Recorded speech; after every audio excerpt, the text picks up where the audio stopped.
Le garçon passe ses cours à mater sa camarade en douce. Mais il est trop lâche pour se déclarer. Un jour en cours de danse, il a la chance d'être mis en binôme avec elle. En voyant ses lèvres, il meurt d'envie de l'embrasser. Sauf qu'il est dans la lune, et lui écrase la chaussure. Il se baisse direct pour la nettoyer. La seconde d'après, il manque de l'assommer en se relevant. La fille sort de la salle gênée. Après ça, elle lui a plus jamais adressé la parole. Jusqu'au jour de la remise des diplômes. Sua demande à tout le monde de signer son carnet de fin d'année. Woo-jung a la chance d'en faire partie. Il est aux anges. Il prend le stylo et écrit pendant des plombes. Mais finit par oublier le stylo dans le carnet. L'été après, le lycée arrive. Woo-jung rassemble enfin son courage, prêt à se déclarer à Sua. Mais quand elle décroche, il panique et raccroche direct. Encore une fois, il a pas osé. 2 ans passent. Woo-jung rappelle Sua, et se dégonfle encore.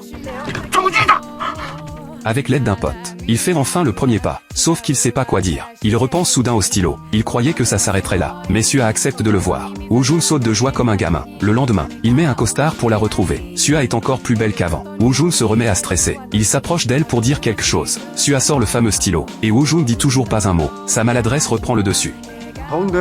Sua s'en va furieuse. Woo-jung panique complètement. Il trouve enfin le courage de parler. Bon, 말라? 말라. C'est comme ça qu'ils ont leur premier rendez-vous. Sauf que ce soir-là, Woo-jung s'évanouit pendant l'entraînement. Le médecin dit qu'il a un problème au cerveau. Désormais, le moindre effort le fera tomber dans les pommes. Même vivre normalement sera compliqué. Pour pas être un fardeau, Woo-jung lui dit des mots durs. 다시 보지 말자.